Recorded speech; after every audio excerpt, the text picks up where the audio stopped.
Hello, everyone, and thanks for joining me. I'm Greg Swartz. I'm the big man half of the Big Man Wee Dram. This will be a Wee Dram in a moment, but I haven't gotten to it yet. I'm going to pour it live on the air.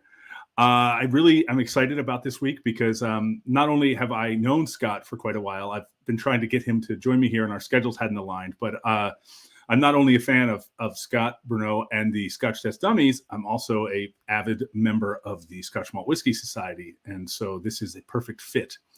And I'm going to, one quick little public announcement before I bring him in. And I wanted to let everyone know that I'm going to try to do something fun and unique next Friday, but join me here and I will put a post up about it, but I'm going to be in Ireland next week. And I don't know what the day will hold for me. We're doing, working on another project, and we're doing a little bit of a whiskey tour of Ireland, and I'm going to be in Belfast that night, so I'm going to try to go live from Belfast, and I'm going to find out what I have available to me that day. So should be fun, or it won't work at all, in which case, we'll just wing it. But anyway, in the meantime, please welcome Scott Brunow. Here we go. Greg, how you doing? I'm very well, thanks. How are you? Good. Thanks for having me on. Appreciate it. Like I said in the intro, I've been anxious to talk with you. You guys were the Dummies were some of the first outlets that helped us promote the film when we were still just doing a crowdfund campaign, and so good. Yep, and I remember that early on too. We was impressed that a filmmaker would contact us and want to work with us on that. Well, it's funny. I remember the first time I talked to you guys. I remember I was at my wife's family's lake house, and the power went out. And so like they got a generator set up, and I had to put it far enough away that it wouldn't mess up the microphone. And we were, it was quite a scramble there that day. Yeah, you're out in the woods, quite a ways out, I think, distance. Yeah. Up in the Adirondack Mountains in New York, and they lose power there all the time because it's like a big wind tunnel, coming down off of Canada, and they just get these cold winds and it knocks the power out. And that was a fun day. And that was in the middle of summer. That wasn't even like December or something. It was like August. Anyway, I haven't even poured a dram yet. I picked two SMWS whiskeys. One is just that happens to be the one I most recently purchased just last week, which is the G15, for Pete's sake, G15 14. Interested in sort of doing a little exploration of some grain whiskeys. And then I got to tell you, the other one is my second favorite bottle I've ever had from you guys, or from the SMWS, which is from last year's gathering, the Taste of Home. See, I haven't had that one. No, that was a 30-108. And I got to tell you, it's funny. Here's how I came across this bottle. Our editor bought all three of last year's gathering bottles, and I had to go to his house to pick up a hard drive. And when I got there, the hard drive wasn't done copying. And he said, I got bad news. It's going to be an hour. But I got good news. I just got these three gathering bottles in the mail. So let's drink all three of them. Nice. And by the time I left his house, I'd ordered two of the three of them. And the third one was sold out. Did you get a chance to try? So again, this year we had three gathering bottles. Have you had a chance to try any of those? I didn't this year. I missed them because I don't know if are they still for sale? So we had two sherry casks in the deep, rich, and dried fruits profile, and we had a peated one. The peated one is sold out, but the two sherry cask ones were from Sherry Butts, and there were around 600 bottles of those. Mm-hmm. And I think they're both still available, and they're both gorgeous, delicious, just sherry whiskeys, heavy sherry. Yeah, very nice. Well, so I grabbed a couple of Brooklotties, and then I also had this bottle. I realized that was for a single cask nation bottling. Oh, nice! And it's got the Water of Life film logo on it, and it's from an undisclosed distillery on Islay. But no, not on Islay. It's an island. It is an island. Oh, distillery. An island distillery. Undisclosed island distillery. Yes, sir. So I thought it'd be a good time to pour that one. Awesome. It's a great whiskey. It's funny because people give us credit for it. People tell, "Oh, you guys made a great whiskey." I was like, "Well, I wish I would have made it." I did select it. But that's that's a really lovely dram. That won a bunch of awards.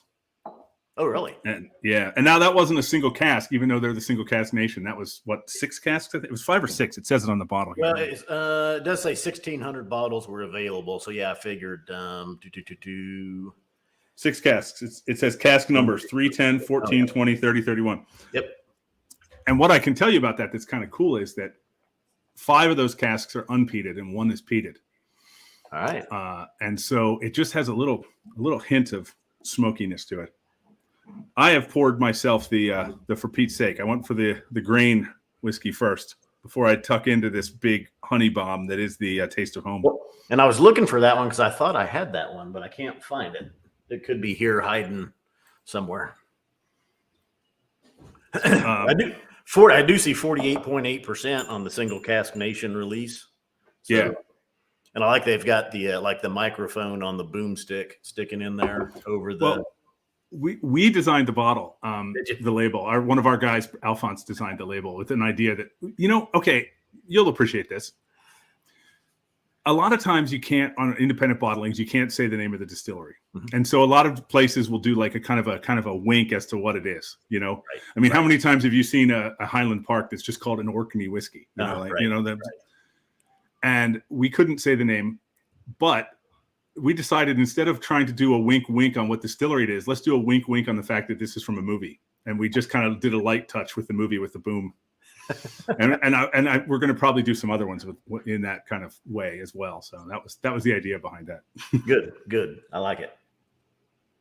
Ooh, yeah, nice, rich, citrusy, malty, salty nose on it. Yeah, I like that saltiness. Mm-hmm.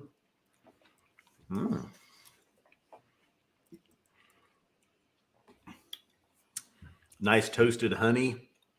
Nice malty, citrusy, lemony. Ooh, nice caramels. Yeah.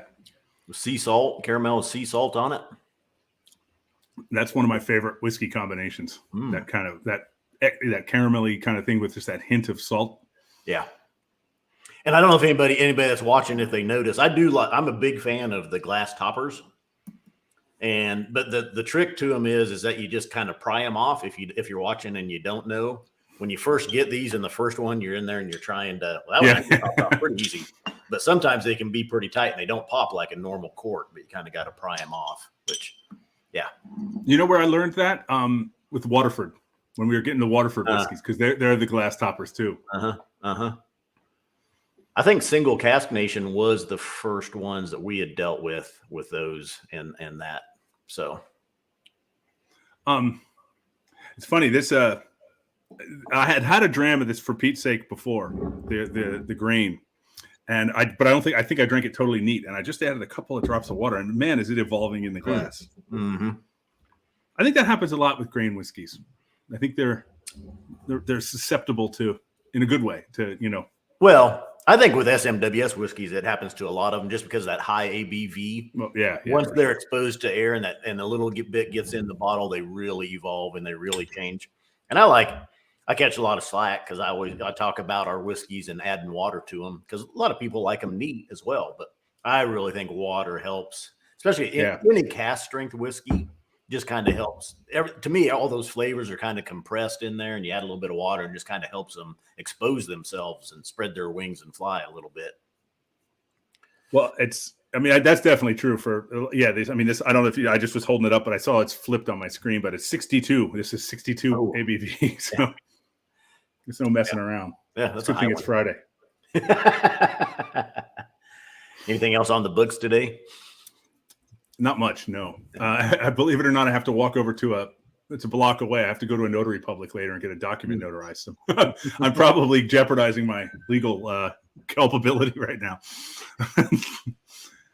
But I'm going to Ireland on Monday. So I'm just, like I said at the intro, I'm going to Ireland for 12 days. We're doing shooting a little, it's not my project. I got hired to direct a project for Carrie Moynihan, who's a Barrel Room Chronicles podcaster. We're doing a little video web series for her about a whiskey tour of Ireland. Oh, good. Nice. So I've got to pack later. It's funny because there's so many ways I could go into this, but it's funny. One of the things I was thinking when you said you were available this week, and I was really excited, and I thought to myself, I got to pick out some SMWS whiskeys I have. If you would have asked me at that moment last week how many SMWS whiskeys out on my shelf, I would have said 7. And then I actually, this is that sort of willing blindness of whiskey love. Uh-huh. I went and I did my count, 17. Oh wow! And I realize you have a lot more than I do, but but my count was just way off. Well, I know we're going to kind of get into kind of whiskey background and the Scotch test, and the SMWS. But starting with the Scotch test dummies and reviewing whiskey on YouTube and stuff, Bart and I had worked with SMWS quite a bit, did some collaborations, got to know them pretty well. And so last year I was looking at retiring from my first career and kind of reached out and just said, hey, to the SMWS, if, would you have a job for me later this year if I retired? And they said, sure would.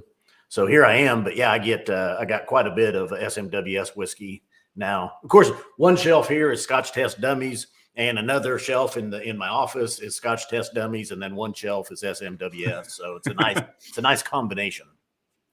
You should have like rolling sets, like Hollywood style, where you don't even move and that set just changes behind you. Tell Bart he's got to start pushing sets around.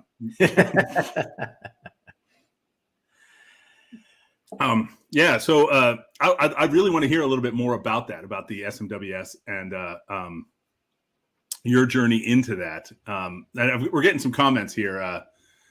Keith Duncan, he's going to be drinking SMWS release in the UK, GD12. So Keith, if you weren't there at the beginning, I'm drinking a G15 14.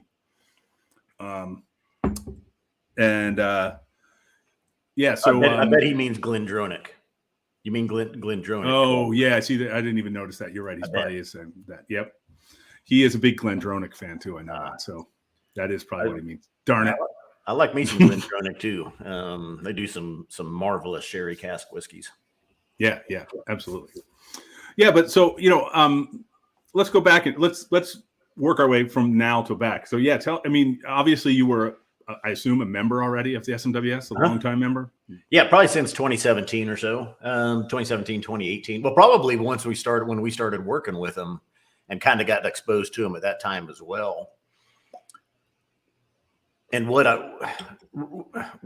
was looking for, what's my next career and getting into the whiskey business, I really liked what the SMWS does, and from the Scotch test dummy perspective, and that's just, they work with 99% of the distilleries out there, and they source whiskeys from all these different distilleries. And so there wouldn't be necessarily a conflict of interest, between the dummies and the SMWS, because I can talk about Bruichladdich, I can talk about, Macallan, Ardbeg, Laphroaig, Glendronach, name it. And, the SMWS works with them. So I didn't really feel like, well, there's going to be any conflict of interest here. And they're sourcing these great whiskeys from them, and it'll kind of, overlap perfectly. And it does. And it's such a unique organization, the SMWS. I just the other day I was comparing it to the old Columbia Record and Tape Club. Where you used to get a book in the mail every month, and here's what's available, and you pick one, and you can do one where you're going to get one automatically, or you can choose your own. And I forgot about that, but yeah, I do remember that. Yep. The only difference being you don't get 12 bottles for a cent when you join, like you used to get 12 records for a penny. Yeah. No, but even at that, though, there's not automatically, like a bottle even sent out. We do have a bottle of the month club, which is voluntary, or you don't have to join it. You can, where we do select a bottle. We try to vary it up, and send a different profile, a different region, different cask type, something like that each month. So, but that's extra or voluntary to be in. So, yeah. I don't belong to that part of it, Right. But, and I'm lucky enough I can actually walk to the LA. I don't know what to refer to it. They're not members rooms here. They're partner bars. What do you guys call them? Partner bars is what we used to say, and now we call them. We even switched up the terminology recently here.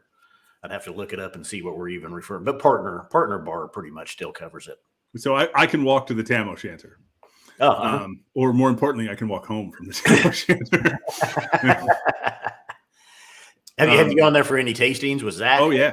Yeah, I have. Yeah. That's And Zach is great. And he always does it a little bit like there's a sort of a trivia challenge component to it. And he always outs us because I always sit with a bunch of serious whiskey nerd friends, and he always tells us they don't count because they're going to get stuff right, which I'm not necessarily. Some of the guys on our team do better than I do. It's not a team. That just sounded really nerdy, but yeah. But they, so I've been going there since the live one started again. I've been going a lot. And, near the beginning of the pandemic, Charlie McLean was there with you guys. Mm-hmm. And I was really sick. I had a ticket and everything, and I was really sick the day of, and I thought I had COVID. And it turned out I didn't, but I didn't go. I mean, I wasn't going to go, and, I didn't know yet. So, I didn't get to go then, but I've been going a lot. I love it. Mm-hmm. It's a heck of an evening, and the Tam O'Shanter is great. Yeah. We've got some good locations picked for the partner bars. So, and I got to go when I was in Glasgow in June. I got to go to the Bath Street members rooms there, which was amazing. They had good food there, and I haven't been there. We were Bart and I were in. We went to Waterford in Ireland, and then over to Scotland, and did a kind of a week-long tour there for a week. And went to the Vaults, the original SMWS members room in Edinburgh. And that was really neat too. But I was really impressed with that. The food and just, the bar itself and everything was really, really outstanding. Yeah. I mean, the whole thing was amazing. And we shot part of the film, our last film, we shot part of the film in Edinburgh and the Princes Street members rooms. Blair Bowman's interviews are done in the, because it was early in the day, so they weren't open yet. So we were shooting up in one of the upper floors. Yeah. Well, and you guys were, I don't know if you want to talk about it real quick, but you guys also worked with Jenna, at the time, who's with MWS now. Yeah, no, Jenna is my hero. Yeah. Jenna and I, she's a great interview in the film. And then, so, I mean, people who tune into this know, I mean, we're not heavily promoting it yet because we don't have a release date or anything yet, but we're making a companion film to the film all about independent bottling. And it's funny because we had originally reached out to the SMWS and said, look, we want to feature you guys. And the initial response was from the powers that be is that, well, we don't really consider ourselves to be independent bottlers. And I came back and said, look, I get that. You're much more than that, but it's only because you've transcended that. That's what you were that and so much more, not that at all, So then we actually have a really great interview recorded already with Pip Hills. Oh, good. And we're, really, really excited. That was recorded at the Vaults.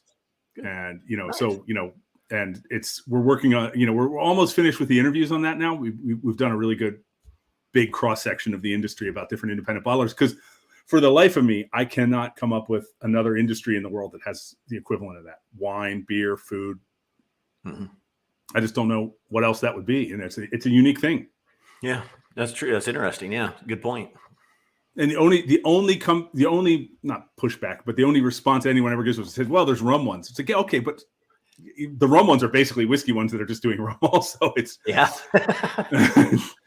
it's just a unique thing, and it's cool, and it's a really great way to, the SMWS is perfect for that. It's like a really great way to try new. I'll tell you, for Distillery 41. My first ever bottle of SMWS whiskey was a whiskey you guys released called Cherry Blossom Petit Four. 41. I don't remember the number after that, but it was 41. Completely, it's my favorite SMWS bottle I've ever bought, and it made me completely fall in love with that distillery. Mm-hmm. And I am never, ever without one. I'm pretty sure I have one. Right? Hold on. Yeah. Look at that. Nope. Never mind. I can't keep track of where they are, but I'm never without, and I've actually looked before to find other ones of that Cherry Blossom Petit Four just to buy after the fact because I loved it so much, but it's gone. It was a 2019 release. Anyway, but yeah, so I'd like to talk a little bit about your whiskey journey from the beginning into Dummies, and then when I first heard about you in SMWS, I thought, oh, is that the end of the Dummies? But obviously it wasn't. So right. Can you? I'll shut up and let you talk about that a little. Yeah. So let's see. I retired from the Wichita Police Department last year. I worked there almost 29 years.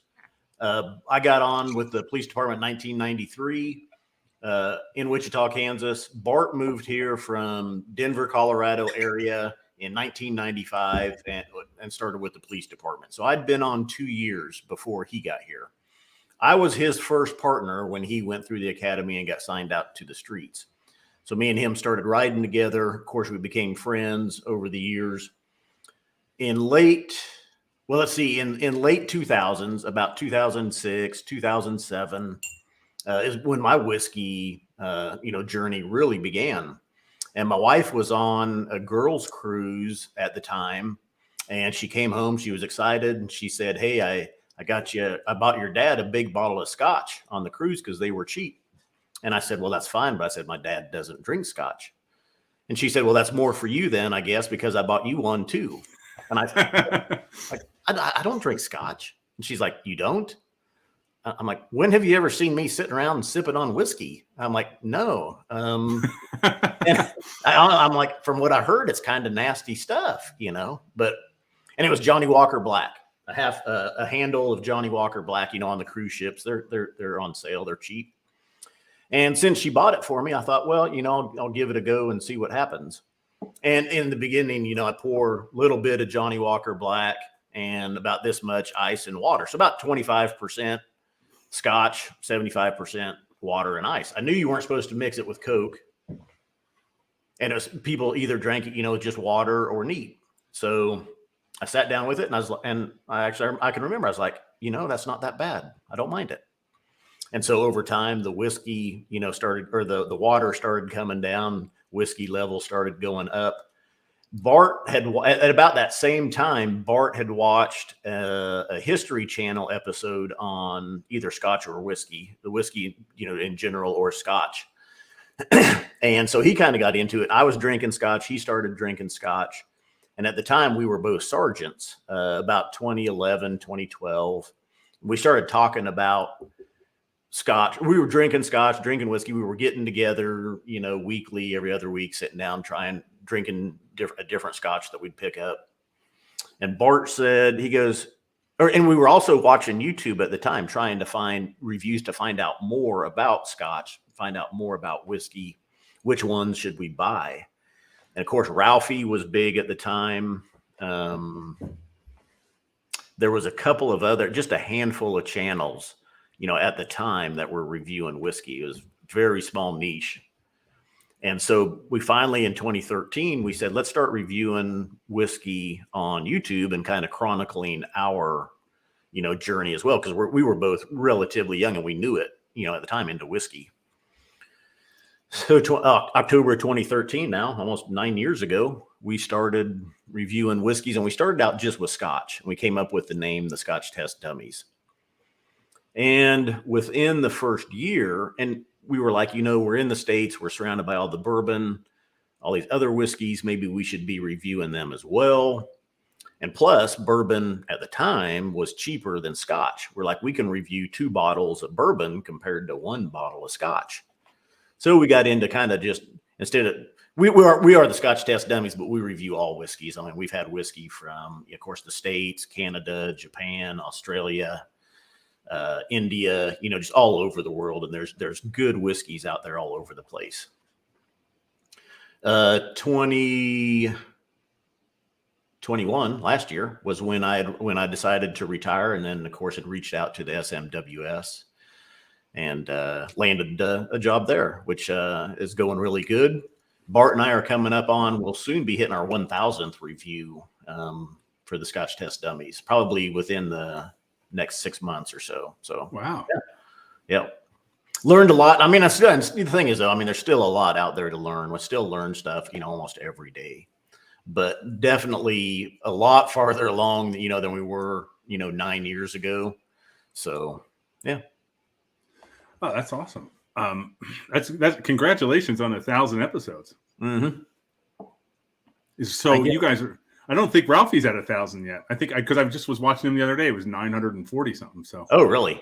Well, I think that's probably about where we are. Yeah. You guys have lapped him. Not in subscribers though. He's the OG. He's been there the longest, I think. And I think it was 2008 or so when Ralphie started reviewing. I think he was the first person to start reviewing, whiskey on YouTube. And even when we started watching him in 2011, 2012, I think he was around 10,000 subscribers, at the time, and was by far the biggest. I want to say Horst was probably around at that time. And then there was a couple of 2 or 3 other channels that aren't around anymore. So of course now there's probably well over 100, whiskey reviewing channels on YouTube. So it's definitely grown. Yeah. It's funny because people had, just me doing this, people had talked to me on our team. Oh, you should do this. The idea originally was I was going to do whiskey reviews and stuff. And I thought, you know what? That's a crowded place. There's people that are doing it. They're doing it better than I'm going to do it. And I said, you know what I like to do? I like to talk to people about whiskey. So I'm going to do that instead. And I'm not competing for market share or anything. I'm just trying to have a good time and learn a little bit along the way. And it kind of helps promote the film a little bit in that, this is what I'm doing when we're making a film. I'm just chatting with someone, Ralphie had actually politely declined to be in our film. And then our producer in Scotland, she reached out to him again and pleaded our case, and he said, okay, all right, I'll do it. So, he changed his, because he doesn't do a lot of promotion of his own stuff, and he agreed to come back and talk again. So, yeah. Yep. Good. And it's funny because one of the things that's we're doing, and when I say we, I mean, like, there's a small team of us that kind of made this film. There's about 8 of us, there's probably more like 11 around it, but there's really about 8 core people and really about 4 are really at the heart of it. And we realized that we were kind of telling stories in a way about whiskey that hadn't really been done before. There's other whiskey films out there, and there's other good whiskey films out there, but we were just kind of trying to bring a new approach to it that hadn't been done before. And we knew before we ever shot it, we wanted to go wider in the whiskey than just Scotch. We wanted to do Scotch first. I'm going to Ireland next week, and that's going to be part of that. Will be I'm going to lay some groundwork to do some other, go back there later and do a thing about Irish whiskey. I was in August. I was in Kentucky for 4 days, so we're working on stuff. Yeah. Well, and it was funny, as earlier in the show you had talked about how we've been trying to link up and stuff. I remember, I think when you first reached out, I think it was right after the Super Bowl. It was in like February or March, and you just said, "Hey, I've been busy and had this and this going, and but want to hook up and try to get this done." And now here it is. What, October? yeah, exactly. Yeah, I mean, because last year I was really lucky enough. I directed a Super Bowl commercial, which is the Olympics of the commercial world, and that was amazing and very, very intense. It was the biggest crew I've ever had. We made the Water of Life. We had maybe 8 people on set. We made the Botanist Gin commercial. We had probably just shy of 100 people on set. Wow. I got to set the first day. There were like 17 trucks parked outside. I was like, what the what? I've been, I'm originally from Pennsylvania, but I've been in Los Angeles for a long time, and I've been working as a filmmaker. So I've been on shoots that big or even bigger, but not where I was the director. This is, I used to production coordinate for Mattel. I used to do a lot of toy commercials, and some of those shoots would have, Barbie commands a big crew. No one's messing around with a Barbie shoot. That's 100 people right there, or 75 anyway. Yeah, so it's funny. There's a bunch of comments popping up, but not questions. So if anyone has any questions, please ask. Please feel free, and I'll put them up on screen, and we'll ask Scott, because I'm absolutely got a ton of my own questions I haven't even gotten to yet. But anyone else, I know that like Keith and James and stuff are regular visitors with us. So I'm hoping they have some good questions, and Mark Pruitt too, if he's here. But one of the questions that I wanted to ask you, and by the way, I've just poured myself the Taste of Home for last year's home gathering. All right. And I mean, look at the color on that. I mean, and that's only a 12-year-old whiskey. That's like colored like it's a 25-year-old whiskey. That's some good sherry influence, I can tell right there. Talk about some big notes on the nose, man. Oh, yeah. Speyside Refill X Sherry Butt. Distilled February 1, 2008. You know, it's funny. I don't know about you, but when I love looking at distilled dates, because a lot of places don't put the distilled date. They might put a year, but they don't put a date. I love the distilled dates because every now and then you come across one and you're like, oh man, I know what I was doing on that day. Years ago, I had a whiskey and I thought, that's the year my girlfriend and I broke up. Or the day. I'm sorry, the day. Like I knew the day because we broke up like the 2 days before Christmas or something. So that's why I remembered it. Yeah. I was like, oh, that was made while we were breaking up. That was, you know, halfway around the world, that whiskey was being distilled right there. Yeah. So, all right, we're getting some questions now. My question for you is, you and Bart haven't done any of your own cask releases, have you? Mm-mm. No, we started talking about that actually probably well before anybody else did. But since we both were working, with the police department at the time, and still we just didn't want to run into any hassles with the job, or our bosses, or even laws about marketing whiskey, selling whiskey, anything like that. So we haven't. Now we are talking our 10th anniversary is next year. That would be October of 2023. And we are talking about having a celebration and maybe doing a bottling of our own for that event then.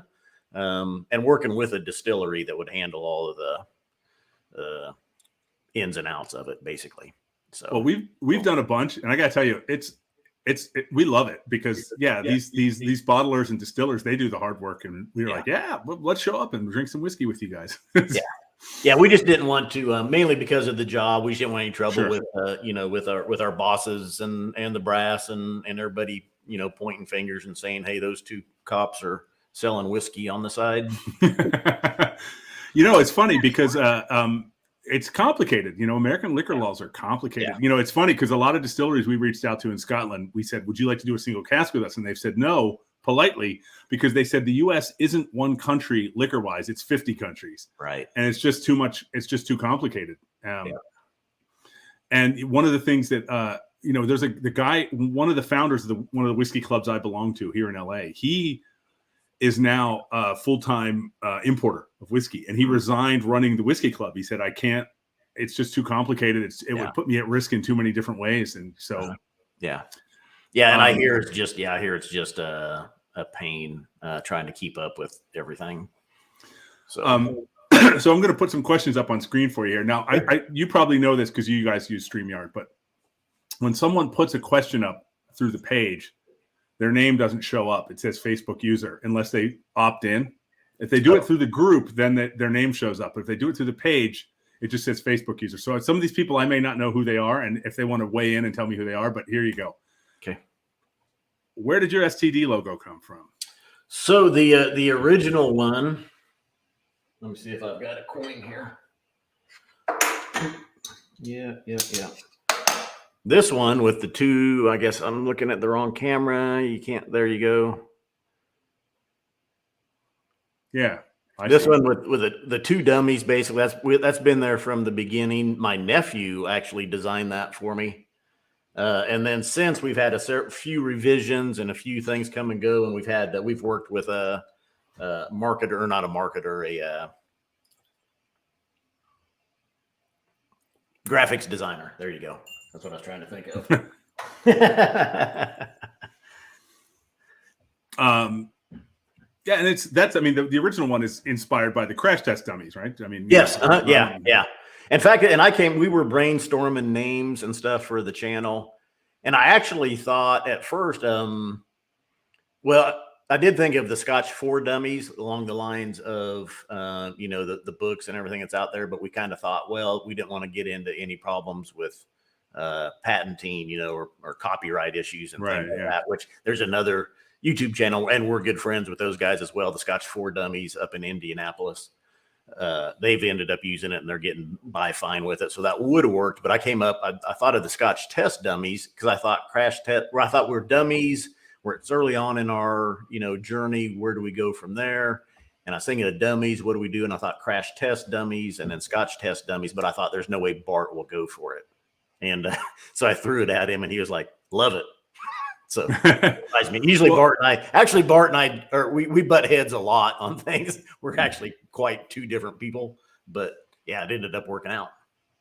It's funny though, because I don't know, like I said, I don't know who asked that question. I can't see their name, and I probably know the person, but they may or very well may be in the UK. And that I don't know, in the 80s, 90s, were the crash test dummies a thing in the UK? And not just a band, it was a band, but it was also like the dummies they used in car testing that they would kill repeatedly in car test. They had that sort of yellow and black quadrant. And I assume that was for like damage measurements and stuff like that, and in car accident footage, and Yeah. Yep. So next question, I believe you kind of touched on this, but Keith Duncan asked, what was the Scotch that started you? Yeah. You said Johnny Walker Black. Yeah. Well, I'd bring up the second one that I started soon after that, because I was buying half gallons of Johnny Walker Black. That was the one my wife bought me. She thought I drank Scotch, and I didn't. Sat down, tried it. It was pretty good. In the same price range at the time, though, was a single malt Scotch, Glenlivet 12. That was a little bit more in the same, half gallon size. And so I kind of I bought one of those one time to see how it was, and was pretty impressed with it. And so really, Johnny Walker Black did start it, but I drank quite a bit of Glenlivet 12 in the early days as well. So that was my first single malt. Yeah. And because I was an exchange student in Scotland. And when I was leaving Scotland, I was 19, so I was legally allowed to drink in Scotland, but I wasn't going to be in the US. So I went to duty free on my way back. And I had been drinking blended whiskey while I was a student there. But when I got to the airport, I thought, I'm buying myself a special bottle. And I'm not going to lie, part of the inspiration was the word "the." It's like, oh, this isn't some random Glenlivet. The Glenlivet. That's right. I went to New Riff in Kentucky, and Jay Arisman was my guest last week. When I was at New Riff in August, and when I met Jay, and he had heard me tell that story, and he had a Glenlivet 12 still in his collection that had been bottled in the late 80s. So it was before I was in Scotland, and he gave me a dram of it, which was awesome.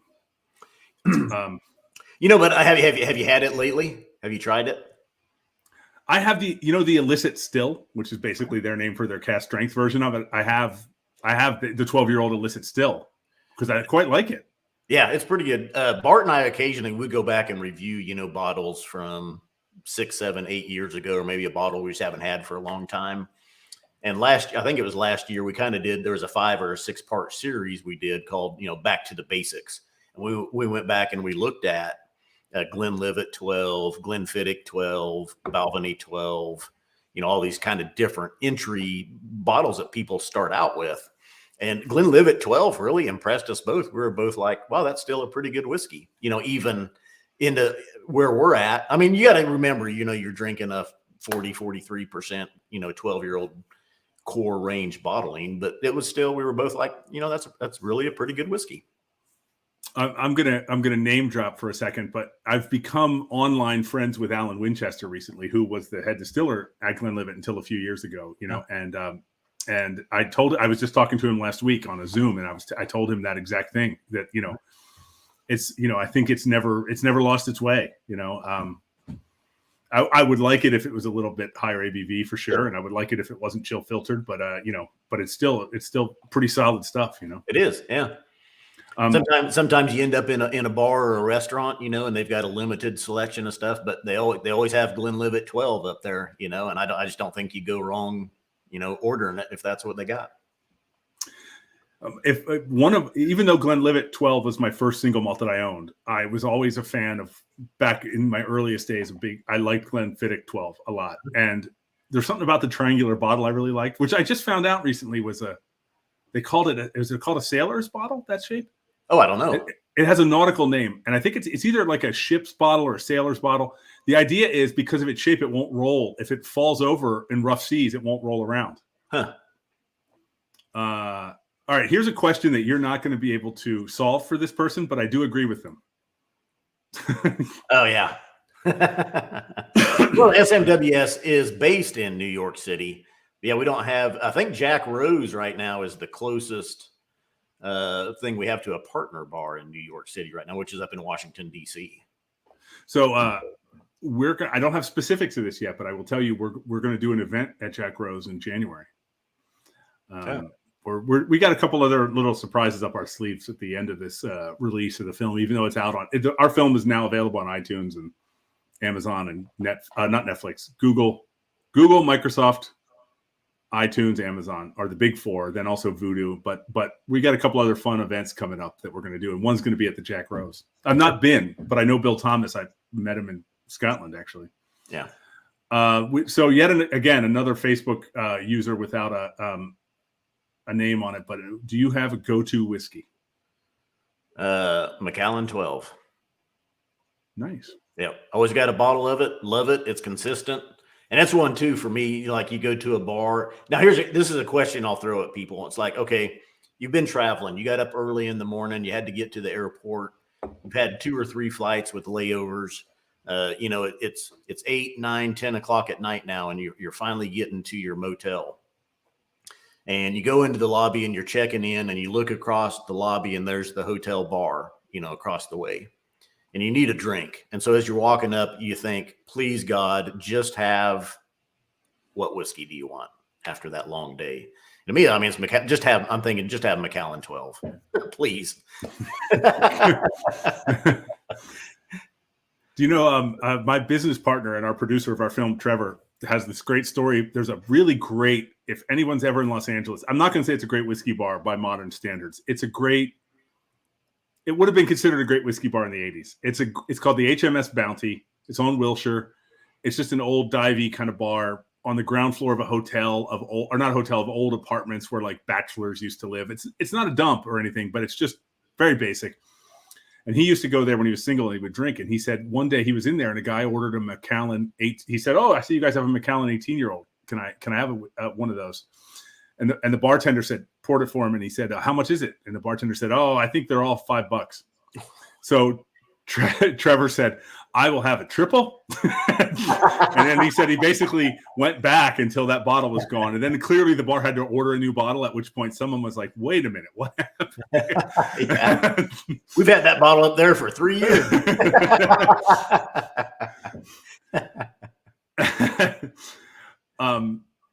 So here's a question for you from Rick Johnson. Do the STD have the ability to review an SMWS whiskey? Yeah, and you know what we have, and we did quite a few collaborations. We had looked at a few and did a few lives and stuff, just looking at SMWS whiskeys. But I don't think since I started with SMWS, which was the end of last November of 2021. I don't think we have. I think there'd be a little bit of a conflict of interest there, or maybe not a conflict of interest, but I don't think I could necessarily sit down and glow about a bottle and maybe working for the company. Maybe you could revive the Trust Bart hashtag. There you go. Yeah, nobody likes that. It's funny. I was thinking about talking to you today, and I was. Yeah, like I said, I wasn't sure when I heard if you guys were going to end the Dummies, and I immediately pictured Bart outside of a window, like looking in on a cold winter's day while you were doing this solo. And Scott, I'm back. It's cold out here. Can I come in? So we're a bunch of people here. Keith Duncan, who's a regular with us, a good friend of the film, Balvenie Doublewood. I won't say Balvenie Doublewood is my go-to whiskey, but I'm never without a bottle of it, ever. Yeah. That's so we're getting a lot of comments here. Yeah. I mean, look at this. Here we go. People love it. There's some big love for the Balvenie. Uh-huh. Yep. It's funny because people ask me, when we edited the film, why did we know Bruichladdich was going to play such a front and center role?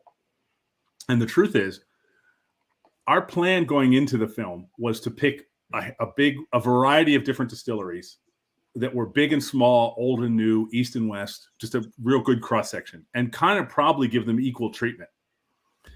And then what we discovered was that Bruichladdich wasn't just a really interesting whiskey. It had a really interesting story because it was like almost bankrupt all the time and it was closed for so long. And, the story of it was interesting. And that's really what made us go front and center with that as the story, because Balvenie is in the film, but is not as front and center in the film. And that was just because Balvenie has been such an incredibly stable whiskey, founded by the same family that it's owned by today. always good, always stable, always in production. It was, it's just that's, I hate to say it, but that isn't as dramatic as as a company that's on the brink of bankruptcy all the time, Yeah. Yeah. There's a bunch of people still talking about Balvenie in here. Can't go wrong with the double wood. I agree. As far as Macallan's concerned, this is kind of interesting. Before we shot our movie, our cinematographer and I went to Scotland for a week to do a little bit of. We had a camera with us, but it was just the two of us. We weren't planning to shoot for the movie yet. We were just kind of finding locations, meeting people, laying the groundwork for it. But we had the camera in case. And we were like, we had a day off in Dufton, and we heard, the new Macallan distillery is opening today. We were like, well, let's go. Let's go. And we went, and we were literally the very first public tour group of the distillery, of the new distillery ever. And, we didn't use it in the film because it just would have required an enormous amount of explanation because, their new distillery looks more like a .com than a whiskey distillery. It's shiny, big, new, fancy.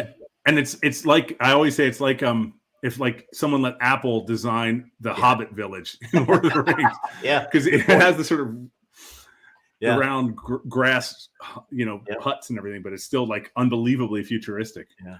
Macallan Underhill should be the name of it. Yeah, exactly. There should be a Hobbit that works there. It's like the tour guides should all be Hobbits. Should be what's his name? Frodo. Well, and Frodo and Bilbo. Yeah, and Gandalf. Yeah. Oh yeah. I've always Macallan's great. It's funny you say that about when you go into a bar. What are you hoping they have? Jim McEwen always tells a story about being stuck in Miami and his flight being canceled back to London and on to Isla, and he wanted to go home, and he was in Miami, and there was a hurricane coming, and he got stuck, and he went into the hotel bar. He knew he was going to be stuck there for the night, and he said he went in the bar, and he said he looked, he was like just some touch of home, and he said the first thing he saw was what he called the Green Lady, Lafroig. Uh-huh. So he ordered a double Lafroig, and he took it up to his room, and he sat on his balcony, and he smoked a cigar and drank the Lafroig, and he watched the hurricane roll in. Huh. And then occasionally I've heard him tell that story where he said he was in his undershirt and underwear sitting on the hotel balcony, but sometimes he leaves that detail out. Yeah, that's another staple you can find. Most bars and stuff will have is Lafroig 10. So somebody mentioned Lagavulin 16. I mean, that's another one, and sure, great, excellent whiskey. So Ardbeg 10, you'll find a lot of times. So yeah, I mean, it's funny when we shot the film. I flew over a week before the rest of the crew because I was going to work at the Glasgow distillery for a week to learn the ropes of actually mashing in and everything, which was cool, but that's a different story. But I was a week ahead of everyone else, and I had we have a United Airlines credit card, so my wife and I had a voucher for the club. So I went into I had a 4-hour layover in Heathrow before I flew on to Scotland, and I went into the club, and I was like, I got all the whiskey I can drink, and I got nothing to do. What am I doing? And they had the Glenlivet. They had a couple of different Glenlivets. And I was like, all right, cool. And I just ran the table on those. Mm-hmm. Took a nap. that was my welcome to Scotland. We got a question here from the Whiskey Zone for you, Scott. Can you think of a whiskey you were excited to review that totally disappointed you? No, man, I would have to just go back through. I can't think of any off of the top of my head, but I'm sure there's been something in there. Yeah, I can tell you one that really impressed me. We were talking about Balvenie a little bit ago, but this one probably the other way. I had lower expectations for, and it totally exceeded. Was the 16-year French oak. I don't know if you've had a chance to try that one. I really love that one. That one was good. That's going the opposite way of the question there, but I'd have to go back through my list and see. I can scroll real quick. I'll vamp while you do that. I'll tell you, okay. I can give you 2 Ardbeg examples for myself personally. You just brought one to mind. A lot of people that I respect a ton love the Wee Beastie. I do not. and it's not that I don't like it. It's just not me. It's too young. It's too aggressive. And I love aggressive whiskeys. I love Octomore. Right. Although people think Octomore is going to be aggressive, but I don't find it to be. But I love Lafroig's, which can be very aggressive. But there's something about the Ardbeg Wee Beastie that just doesn't speak to me. But the other one is the Ardbeg that people kind of crap on all the time is the Anneau. Because I think the Ardbeg people think it's the sort of the beginner's Ardbeg. I love the Anneau. I'm never without a bottle of it either. And it's just, I don't think one is better than the other. I think one speaks to me more than the other. Yeah. I like both of those, but I think I'd probably actually chalk up. I think it's been a while. I don't know if I had them side by side, but I think I actually like the Wee Beastie a little bit better. But Ardbeg Scorch, the last committee release from a couple of years ago, neither Bart or I really cared for it. It was just such a big disappointment. And I think a lot of people were kind of mixed on that one. People either loved it or hated it. And it was one they did extra like toasted barrels with, and it just came off. It was way too just burnt wood. Yeah. I like that one. That's a funny one. I like the committee release. I actually probably still have a quarter bottle of it somewhere, but but that's one of the things I dig about whiskey. It's like, I don't have to like the same things you like. It's probably better that we don't like identical things, and then we're going to compete for. I can come over to your house and there's going to be Scotch left. I can drink that and not feel too guilty. Yeah. What was the one? The Grooves, the Ardbeg Grooves. No. What was the Caribbean rum cask one? Drum. That was the one I wasn't crazy about. That one was okay. It was definitely sweeter. And even Grooves I didn't mind. Of course, Dark Cove is to me is by far the best of the modern day. Now you can go back. We had a couple of the earlier ones. Ardbog, maybe. That might rival Dark Cove. And I know Black had mixed reviews as well. That was the Pinot Noir one from a couple years ago. I really New Zealand like that one, right? Well. Yeah. It's funny. Our cinematographer from the film, Brad, he and I have very similar tastes, and we drink whiskey together a lot. We plotted out a lot of this movie together. And he has what he calls his bothy, his whiskey bothy. It's his basement in Pennsylvania, but it's deluxe. And we've had plenty of whiskeys there, and a lot of times he and I are in complete sync. We both love the Dark Cove, but and I love the Black, but he didn't. So even then, even people that you kind of think of as simpatico, you can diverge from.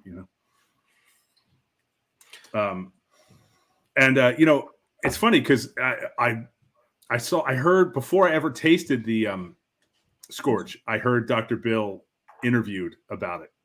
And what was the gator one? The alligator themed one? That was it. Alligator, I think, wasn't it? Was it alligator? Yeah. Well, so he said Scorch was meant to be sort of a revisiting of the same idea. And that the marketing department renamed it. And, one of the things I get a kick out of with Dr. Bill is I've never met him, but I get a huge kick out of how outspoken he is.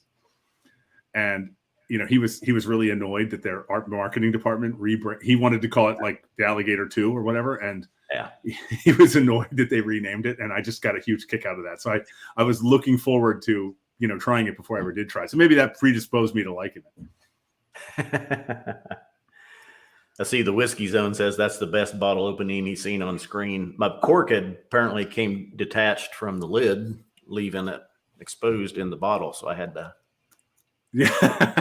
It's funny. Here, look at this. That's pretty funny you say that. There's no doubt about it. Anyone who knows me at all knows I'm a huge Bruichladdich fan. Love them. Love the people. Love the whiskey. Their bottles are not without some cork problems. And this is a beer barley 2010. And Isla Barley 2011. Watch. Boom.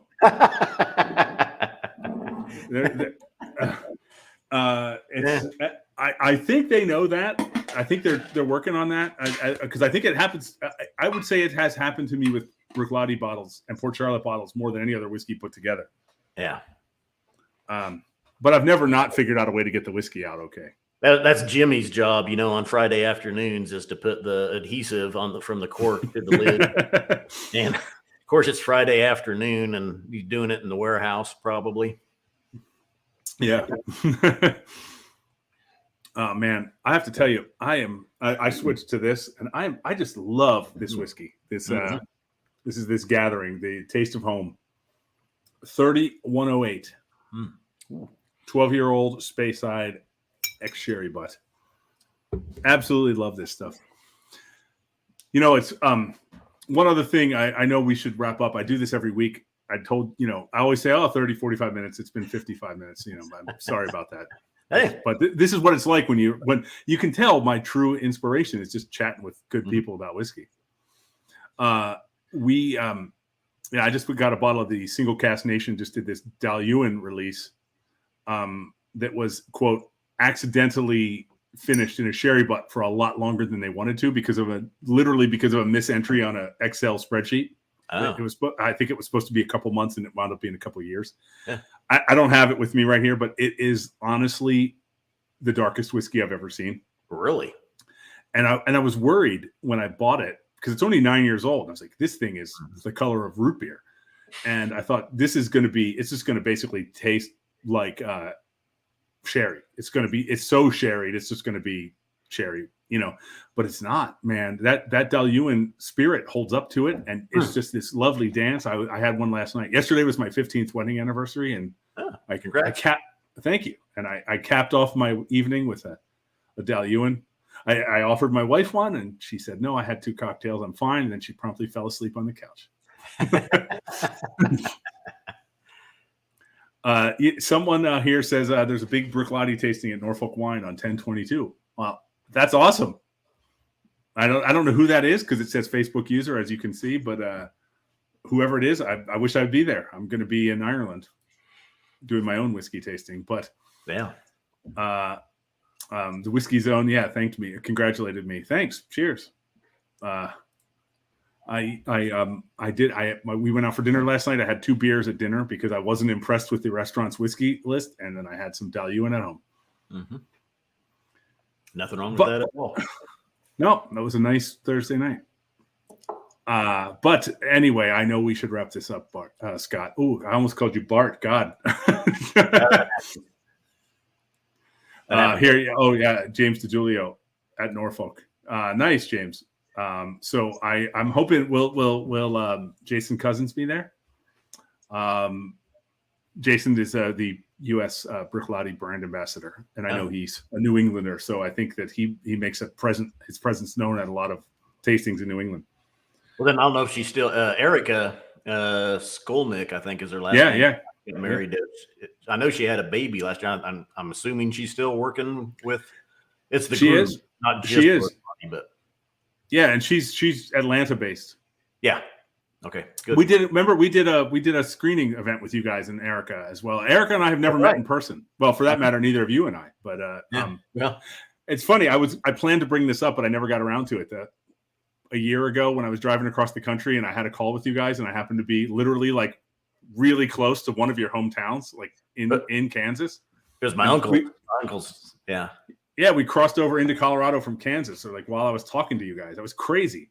You're like, hey, I'm out here by St. Francis. There's nothing out here. And I said, that's where I got an uncle in St. Francis. And we had just pulled out of a gas station, right? Did your uncle own it or something like that? No. But no. Okay. Yeah. It was funny because I was talking to you guys. It was just my friends were driving because I 2 buddies and I drove across the country together, and I was talking to you guys. It was just corn. And it was like, it wasn't like I said, I'm in Chicago, and you're like, we're in Chicago. It's like I was literally in the middle of 360 degrees corn. He was like, yeah, that's right where my uncle is. Far northwest Kansas. Yep. Well, thank you, Scott. I really appreciate it. I appreciate your time, your friendship, your expertise, your support, and helping us make the film. A lot of people don't know part of the film was crowdfunded, and the Scotch Test Dummies were some of the first people to help us with that. Yeah, and that was awesome to do. Yeah. I hope we've honored what people believed that we could do. I think the film was done really well, and we're going to do some more. And like I said, the SMWS is going to be heavily featured in the next one. So. Well, I didn't know it was on iTunes. I'm gonna have to go buy it. I buy all my movies on iTunes, so I'll have to go. Your next, yeah, project. it's there. It's there. Yeah. But you supported us personally on our crowdfund, which means you'll get a digital copy, I believe. So maybe hold on a minute, because literally, here's the thing. I don't want to wash my laundry in public here, but I will tell you this. If it weren't for the fact that so many of our crew members are either en route as we speak, or me in the next couple of days going to Ireland for 2 weeks, that the digital downloads that we owe our crowdfunding supporters will be available in the next 2 days. That being said, when we get back in 12 days, they're already ready to go. We had a lot of legal issues with PBS because the film screened on PBS, and we were not allowed to digitally give it away to other people before PBS. So now we're done. That's gonna happen very soon. So. Good. Yeah, but we are on TV. We are on iTunes, Amazon, everywhere else. So yeah. Thank you, Greg, for having me. Appreciate it, and always nice to catch up with you and see what's going on. So thank you. Well, thank you. Thanks so much, man, and keep on testing with the dummies. That's right. Cheers. Cheers, Greg. All right.